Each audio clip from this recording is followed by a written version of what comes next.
আন্তর্জাতিক সংবাদ মাধ্যম ভয়েস অব আমেরিকার কার্যক্রম বন্ধে ডোনাল্ড ট্রাম্পের প্রচেষ্টা রুখে দিয়েছে মার্কিন আদালত। মঙ্গলবার ট্রাম্প অবৈধভাবে এই চেষ্টা চালিয়েছেন বলে জানান মার্কিন জেলা জজ রয়েস ল্যাম্বার্থ।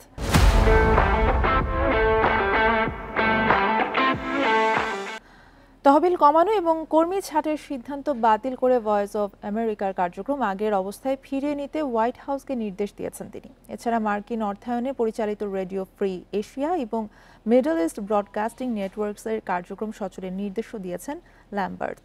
এর আগে মার্চে আদালতে দায়ের করা এক নথিতে বলা হয়, ভয়েস অব আমেরিকার ১৩০০ কর্মীকে প্রশাসনিক ছুটিতে পাঠিয়েছে ট্রাম্প প্রশাসন। সংবাদ মাধ্যমটিকে বামপন্থী গণনার উল্লেখ করে হোয়াইট হাউসের দাবি, ভিওএ আমেরিকাপন্থী নয়।